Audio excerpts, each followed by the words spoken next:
Así que hoy podemos amanecer y seguir mañana, porque mañana es Valentine.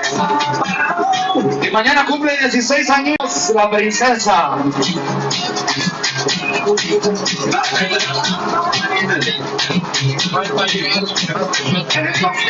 Escucha que rico, escucha esta versión, a ver si ya la han escuchado.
¡Qué rico!